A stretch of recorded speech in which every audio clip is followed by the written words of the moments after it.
Well, here we are in the presence of the unmistakable Steve Thompson, and always good to see you, Tomo.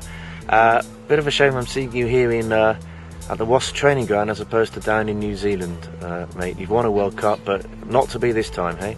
No, I'm obviously very disappointed that the way it ended, and I thought before the competition that we could go on and win it, but back in Wasps now, and just looking forward to getting out there in the shirt. It's really weird to see you down at Wasps. I mean, you've been at more clubs than Peter Stringfellow, I know, but here you are down in Wasps, and I guess end of a World Cup, start of a new club, new era for you. Yeah, definitely. I'm here for 3 years, definitely. So, I'm just looking forward to it. I always thought that, I'd just play at Northampton and that was be it. And then obviously, the French adventure, and I thought I'd finish there. But then things changed, and wanted to get back into the World Cup, and Leeds were there for me. And then suddenly now, it's a great opportunity to be at a great club like Wasps. Now, people don't know this, but you know this. I saw you the morning after the quarter-final, and I have to say it was wise to keep a wide berth of you. You weren't a happy bunny. You're not doing cartwheels now, but you've got over it, haven't you? At least got over it enough to move forward. Yeah, it was like everything the day after. Just absolutely gutting the experience, and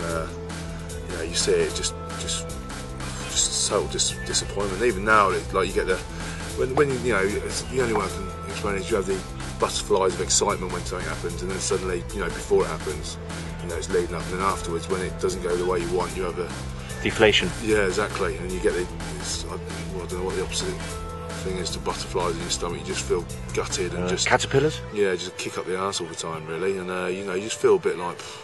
So you're there and just disappointed, and it gets less and less, but still it's there in the back of your mind. I guess also, however good this England team may be, there was a chance, wasn't there, this time? You look at the semi-finals, look at who's in the final, and there was a chance, wasn't there? Yeah, it was a chance, a massive chance, and it sounds like we knew that when we were going there, that we had a good chance, and if the results went the way we wanted them to, and we were winning games in the pool, and we could have a good run into the semis and possibly final, and we threw that opportunity away. Now the good news for English rugby, though, is that it's just after a week, really. It's all you need. 1 week and you're back, you're raring to go, and we haven't seen the last of you in an England jersey, at least if you have it your way. Oh, hopefully, I've still got 3 years here, and I've always thought, I'm playing at Premiership level, it's a great level of rugby, and I want to play for England, I want to keep playing for England, and I thought disappointing the World Cup was, I managed to get in there, and we'll just see what happens. Whatever happens, changes with the RFU and things like that. Obviously I'm always going to put my hand up and want to play for my country. I think it's natural, isn't it, Tomo, after the World Cup that some people retire, some people sort of get overlooked because people want to, the England team wants new players, fresh faces. I guess at the same time, though, you still need some experience. It has to be transitional, does it? Yeah, definitely. I think you can't just get rid of everyone and things like that. Obviously, like you said, there will be changes, and some players probably won't be playing there again for England and that. But I'm one of them. I just want to keep playing. I love it. It's the best feeling in the world, and for me, I've done all that work and that to get back, and I want to keep playing for England as long as I can. Now, the other thing is your former colleague Martin Johnson, now your team manager. We don't know what's going to happen with him. He's certainly received some criticism over the last few weeks. Where do you stand on that? No, I think he should definitely stay. I think where he's brought the team from where it was, we had players have got to take some responsibility or a lot of responsibility for the results. We picked teams there to go out there and win games, and when it comes down to it, we're the ones that have to go out there and play, and we didn't. He stuck by players, and he's brought the squad over the last couple of years, to a Six Nations Championship win and things like that. A great autumn international, and suddenly, it was disappointing. Just because he's had one sort of low really on the way up as such, everyone's putting him under the microscope, and he needs to be under the microscope. Don't get me wrong, everyone does. But on the other hand, you can't treat him the way he's been, because of the way he's brought the rugby forward. Yeah, in '99, England lost in the quarter-final of the World Cup. 4 years later, with the same manager, and quite a few of the same players, they won the World Cup. I mean, is it as simple as that?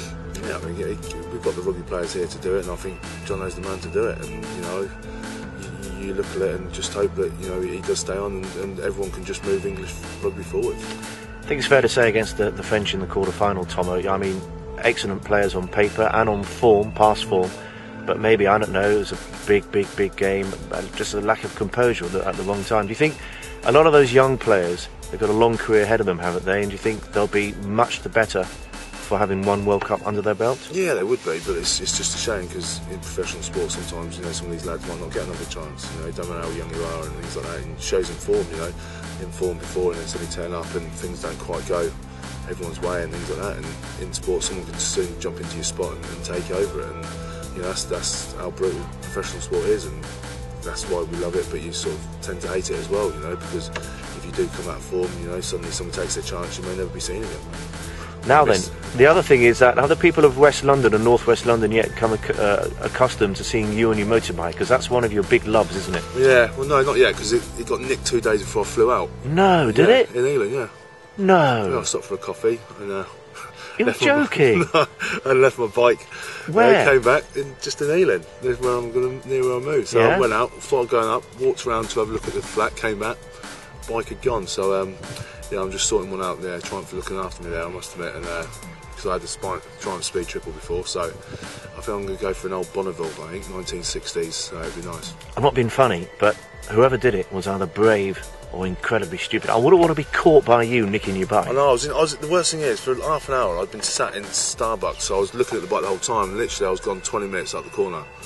So I don't care what people, if I got hold of him, I've got a helmet on and gloves with nice protective things, so I'd give him a good idea. Bad way to start the World Cup, eh? Yeah. Alright, Tomo, well, I was just saying to you before we started this interview, Wasps, great tradition of hookers in the professional era. Phil Greening,